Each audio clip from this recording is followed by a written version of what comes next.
Hi all, this is Skate, and this is the Cromwell Berlin, the best of British.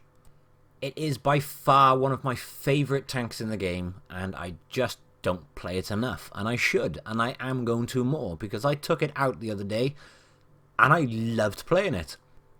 As a result, I thought I would make a video to share it with you guys. And the reason I love this tank is A, it's an absolute animal, it's a fantastic tank, and B, this tank has some epic heritage.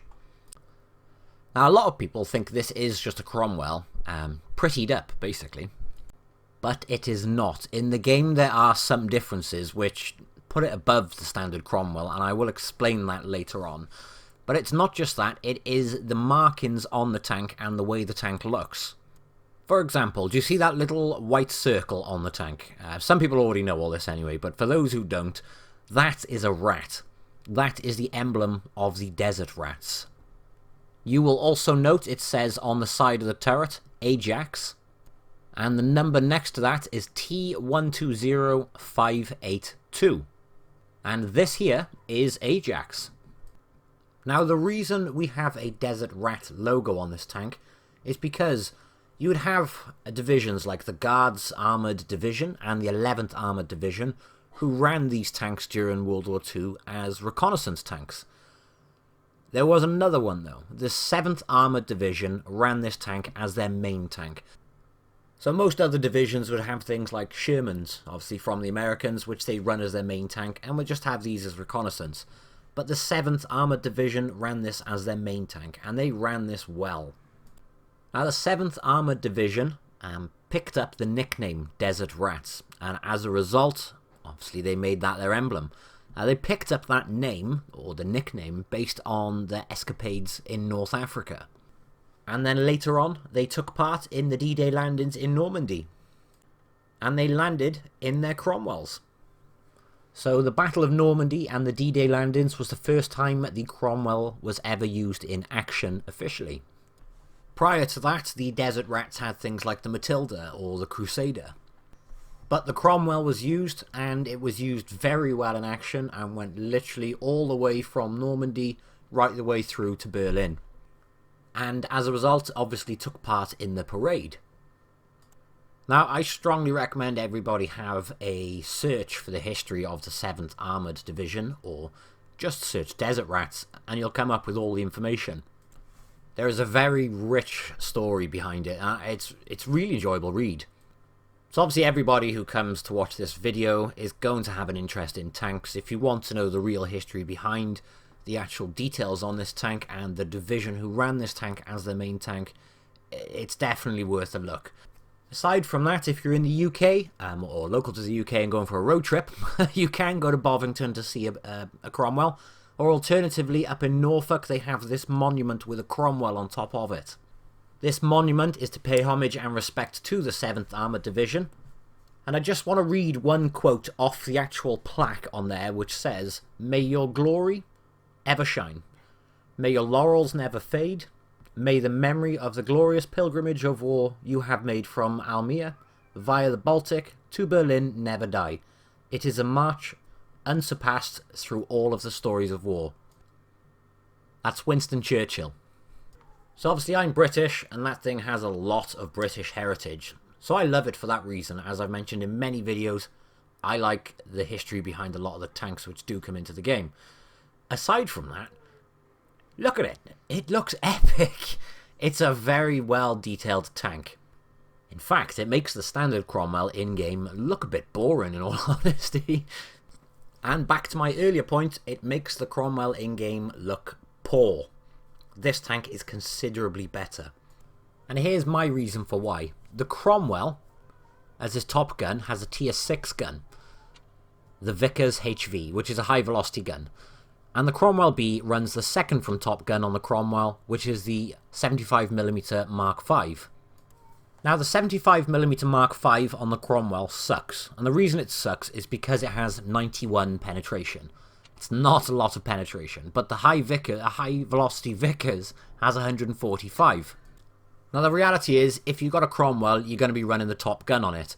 Now, The 75mm Mark V, which the Cromwell B fits, isn't the same 75mm Mark V the Cromwell gets before its Top Gun. It's been modified, and it's much better. So if we look at this, you can see that it has 145 penetration, exactly the same as the Top Gun on the Cromwell. It also has the same alpha, exactly the same rate of fire, same reload, same shell velocity. So you're probably wondering why I say it's better. All they've done is modify it to be the same as the Top Gun on the Cromwell.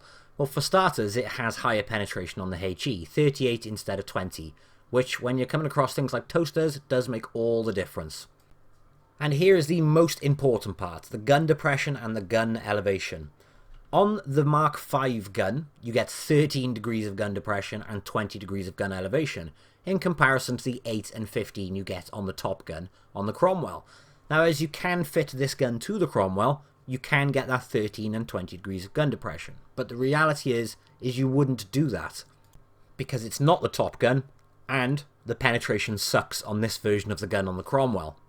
An extra 5 degrees of gun depression either way, or gun depression and gun elevation, is a considerable difference. The other thing here is the terrain resistance says it's identical for both. And the track traverse for one is 33, and for the Cromwell B is a massive 50. But you can't feel those differences, really. It's very minor. I'll show you that in a second, though. Hull armor. For some reason, the Cromwell B gets an extra 11mm of armor on the side. Doesn't make a huge deal of difference, but that, coupled with obviously tracks absorbing some of the shot first, you will bounce a couple more shots as a result. And obviously, according to Blitzstyle's data, the Cromwell B, even though it's technically the same tank, is played considerably better than the standard Cromwell would be. So, track traverse. One says it has 50, the other one says it has 33. If you look at both of them at exactly the same time, they are turning and traversing at exactly the same speed. Obviously, this is on soft ground, but it does say the terrain resistance is the same. So if we move it to hard ground and do exactly the same thing, the traverse is again exactly the same. I haven't timed my video up as well here, but you can still see they're both turning at the same time. So either stats are written down somewhere incorrectly, or I'm just missing something really stupid, because these tanks have exactly the same loadout and they were turning the same. The only place I find a difference is moving at full speed. I tend to find it may just be a placebo effect, but the Cromwell B seems to be a lot smoother and more agile. And it could have just been the fact of these tanks were turned ever so slightly different, but when I put them down exactly the same track, one got to the end ever so slightly before the other. The turret traverse is also meant to be better on the Cromwell B than it is on the Cromwell. The crux of the matter is you probably won't feel any difference. It is so insignificant and so minor, I'm not even going to make a thing out of it, except for the last 3-4 minutes of this video. Okay, the important thing on this tank, though, is that gun depression. 5 degrees extra gun depression with this, and 5 degrees extra elevation. It means you can use so much more of the terrain. So many places the Cromwell couldn't go comfortably, hide itself, and just pop up and shoot, to where this tank can. And that's pretty much the exact playstyle of this tank. For the first half of the game, you want to be hiding behind ridges, just popping up from the ridge, taking a shot, and then backing up. When I'm playing on the ridge, I don't even fully aim the shots. There's no point. The tank's got no armor. Anything which shoots at you more than likely is going to penetrate. You may get lucky and have the occasional bounce, but I very much take the attitude of, if it's going to shoot me, it's going to penetrate. So that's why I'll try and avoid at all costs. So if there's tanks pointing at me and I am not fully aiming my shots, and I'm missing the occasional one as a result, well, I'm not too bothered, because I've only got, a 4.5 second reload till I can take my next shot. And obviously it massively reduces the amount of time I'm poking my head over the top of that ridgeline to take the shot. That's pretty much how I live the first half of this match. Obviously, if I find the tanks. So far in this replay, we've only found one tank. The rest have gone the other way.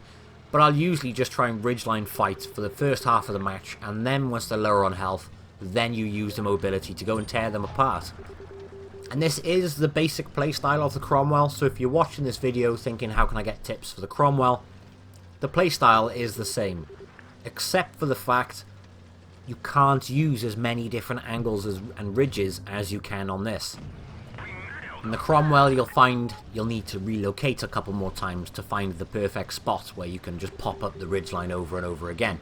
And before I forget, I use coated optics, vents, and a gun rammer. I don't use the gun lane drive because 50% of the time you are never sitting still. So 50% of the time you will never end up using it. Which is why I would prefer the vents over the gun lane drive. And optics, because it's obviously so fast, you will get yourself a lot of scout and patrol duty medals.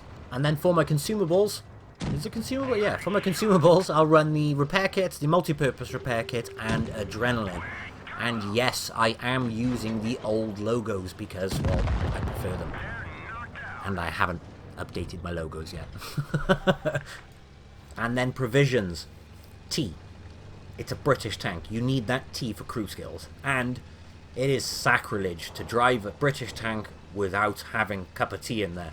So you need the 2 teas and then the improved fuel. I'm actually drinking a cup of tea as I make this video. But onto this replay, you'll see I haven't really done much ridgeline. I went to set myself up on a ridgeline at the start, but I haven't used much of the ridgeline since. It's been all out fighting. And you'll notice in this scenario, rather than going straight and trying to circle them, I went behind them. That way they actually have to take the time to turn around and shoot me. And in this scenario, I just had easy shots while he was trying to do so. So we are winning this by a fair bit already. I get myself a nice fire on that ARL by there, but the BDR finishes him off. But I managed to finish off that ARL. And all that is left is a sniping KV-2. Yes, you heard that right, a sniping KV-2. So, as we pop up here, we have a look around, and yep, we spotted him, so it proves the view range on this tank. It is fantastic, especially with those lovely coated optics on top. So as he has no idea where I am, I managed to put 1 shot in, the other 2 missed, and now I am going to go and harvest some damage on the last one. The view range, by the way, is 296.3 meters with this setup, and check this out. How is that for a lucky escape? I was very lucky there. Check how close the call it was in slow motion. I actually think if I didn't hit that car the way I did, I would have actually been nailed. But yeah, the splash damage did do some damage to me, but not enough, which means obviously it allowed me to get straight round, and yeah, there's nothing this KV-2 can do now. It's just a case of circling around him and finishing him off. So I didn't really get a chance to show you much in terms of gun depression in this game, but it does really show off the mobility of the tank, and the Cromwell could do exactly the same thing there. Now that does get us, wait for it, come on, is it just mine that's going this slow recently, by the way? I mean, look at it, still waiting, there we go, 2,475 damage, we made 52,000 credits, and 4 kills. I don't think the rest of my team had chance really in that match, because they were obviously quite slow in comparison to myself and the VK. This one, I think, gives a good example of using the view range, the gun depression, and then the mobility. And it is those 3 things which make this tank exciting to me. It acts more like a Blitz tank, actually. Basically, you spot things very early, you shoot at things and they have no idea what's shooting at them, then you use the gun depression to continue to do that, and then you use the mobility to magically appear next to them and just circle and irritate them. And already we've got a spot on that VK. He is a big lumbering slow heavy tank, so I am trying to aim for that back track shot. Didn't get it, but 4.5 second reload. I might get the next one as he appears back over here. We don't, but at least we managed to get another shot into him. We even got to this ridge before that T21. Now, if you watch us both going down the hill, well, actually, I'm going to be an idiot and turn, so you can't, never mind, ignore what I was saying. I was going to make a comment about the light tank, medium tank mobility thing, but obviously I changed direction, so I couldn't. But even so, we've still got up this ridge well before he has. And now we're on the flank, so we can just annoy people on the flank.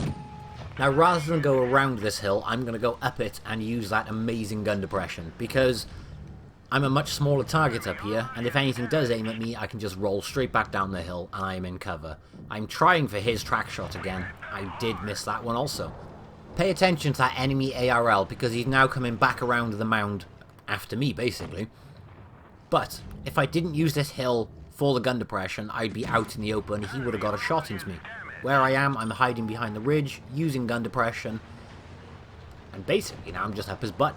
There's nothing he can do, because there's a light tank in front of him and there's me behind him. But we are going to finish that one off. So if you have a choice of going around a mound or going up the mound and using your gun depression over the mound, use the gun depression wherever you can and everywhere you can. You're a smaller target and you've got something to protect you. Now I can't see anything here, so I go up the hill and there's Steve hiding in the bush. So I couldn't see him until he shot. Now he's shot, I'm backing up and using the ridge again. I literally just poking over this ridge. I've only a little bit of me showing, so it makes me a harder target for him to hit. Oh, jeez, I can't talk today. But yeah, we're using the gun depression on the ridge again, and it makes us a much smaller target, much harder to hit. And now we're going to go up to the ridge line again, except we're going to be aiming down and literally just picking off targets as we go. There's the enemy VK. I am trying to go for the track shot. I miss it yet again. And we're just going to see what we can see. That shot, well, I fluffed it. But he very kindly does come back to allow me to get another one into his side. Now there are multiple targets there, and none of them are aiming at me because I am such a small hidden target up here. They're all pushing for the rest of my tanks, which means I can sit here and literally help the team by shooting shot after shot into these tanks. That time we've got a track shot, and with the rate of fire and reload on this thing, we're easily going to get it. Well, we would easily get another shot in, but there's a Chi 2 in the way. But I don't mind, more damage. We'll get another track shot on the next one. And obviously I'm pulling straight back in after each shot, and there's one more. Didn't get the track that time, but it's okay. We're going to get the next one. So, the reload on this is just great, and you'll notice I don't fully aim my shots all the time. As I mentioned, with a reload that quick, I just like to try and clutch as many as I could. If I fully aimed that one there on that VK, I wouldn't have got that one in. Granted, I could have missed that shot, but I'd rather take the risk. There's one shot into the Cromwell as he was on low health, and then one quick shot into the VK, and this match is done. And 6 kills in the bag. Now, watching the replay back myself, it didn't look like I did a huge amount of damage. You're only doing 160 per shot. But in that match, we did a total of 3,356 damage. And obviously we got the 6 kills, which netted us 71,000 profits. You'll notice I use literally no APCR in this tank. Even when I come up against tier 7s, I will just go to the side and try and shoot the side of them. The fact the mobility is so good means you can literally just circle all day long, which means you pump your shots into the side of them rather than in the front. Now this next battle, last battle obviously of the video, and it is on a desert map, so desert rat on a desert map, you know this is going to be a fun one. And this is exactly where the Cromwell B literally just shines, is gun depression on these ridges. I do push quite aggressively here. We do spot the T-34, he does get one into us. But now we're back on the ridge, we're aiming for tracks because I can see my team pushing on him. And there's not really a lot this guy can do. I mean, I'm using the gun depression to hide myself. That shot, I have no idea where that shot went. And he is only one shot to finish. You'll notice I still didn't fully aim my shot, but it did still go in. And now rather than going all the way around, I'm going to turn just past this rock and I'm going to creep on this ridge basically. Because they're all there in the town. It's just, yeah. I have no idea where that shot went as well, but I guess that is the fun of not fully aiming your shots on this tank. It is a small price to pay to remain protected behind a ridge. Now if there is nothing shooting me, you'll see I'll take the time to come out a little bit earlier, aim my shot ready, and then I'll get back down after each shot. I could stay up on the ridge by here, just shooting, and obviously remained aimed, but I don't want to risk being shot at. So I am going to creep down and back up after every single one. And yes, I know I'm not going to penetrate there. I wanted to keep him tracked a little bit longer. Keeping him tracked means I can come back up, check my right hand side to see what's going on over there, and then obviously come back, wait for him. However, the KV-1 looks like it's going to pop out because the KV-1S is smart enough not to by the look of it, because he's already been nailed a couple of times. No, I spoke too soon. There he is. And obviously there's nothing you can do now except for, well, get behind the building, which means that the KV-1 is just taking his spot instead. And we're on the ridge and we can just put shot after shot into him as well. I noticed 4 hit points come off that KV-1S as well, which means someone on my team over there is firing HE, which I just don't know why people do that. Not from low caliber guns anyway. If you're driving a big nasty thing, yeah, go for it, but if you're taking 4 hit points off something, surely after doing that once you'd know that there's a problem. So the KV-1S and the KV-1 have learnt from their mistakes of going between those 2 buildings, but the T-150 does the same thing anyway. We're going to get some more shots into him. Now we are winning 4-2, and we do get 1 shot into the KV-1S. He does now pop off the map. 1 goes into him there, I'm sure. By the time he pops back up, he's just getting behind the buildings too late. So although we are up on tanks, it is time for me to leave my ridge and go up close using the mobility. So using the mobility again, we dodged his shot there. We're pretty much using that mount as a half pipe, and now it's just time to circle and irritate him. You'll see I'm not wasting my time shooting near the front, I'm waiting until I get around the side. And I'm not going to circle again because otherwise I would have blocked that Leo shot. That's just not cool, so I waited by there and obviously finished him off once I reloaded. Now it is just the KV-1S left. Obviously he was last seen on the right, however as we come up the ridge you'll notice him on the left. So a quick turn around here, there's not much health left on this guy at all. We get 1 into his butt, go around the building, and he is trying to chase us. He's got no chance of getting his gun around quick enough. And I'll literally just sit behind him now and, well, finish him off. Again, note, haven't used any APCR, you don't really need it in this tank. Yes, I do carry some, but it's just not required. What can I say? Cheapskate. That game finished us with 3,626 damage. And yeah, we did get good damage, but 78,000 net profits for a tier 6 tank. I think that's very respectable. And I was pretty happy with this carry, especially when you consider 2 of them were on 0, one's done 130 and the other one's done 49. All in all, this tank looks the business, has epic heritage. It is very fast-paced, very exciting as a result. It's got ludicrous gun depression, and it's just, yeah. That gun depression is just amazing. If you don't have this tank, no doubt Wargaming will be bringing it out again at some point. And if you do intend on getting it when it does come back out, I would say get yourself a Cromwell for now. Get practicing in the Cromwell, because by the time you get this, you would have already been ready, prepped for it with the normal Cromwell. Thus, when you get the Cromwell B and you get all that extra gun depression and gun elevation, it's just going to feel like Christmas wrapped up in a little green box. If you have already got this tank, I hope you've enjoyed the video, find it useful and can take something from it. If not, I hope you enjoyed the replays because they were fun to do. And obviously I will catch you in the next one. The next one I put out will probably be another British tank because, well, I don't have enough British tanks on this channel, so I do need to do a couple more. Anyway, I'll catch you in the next one. I hope you all enjoyed, and bye-bye.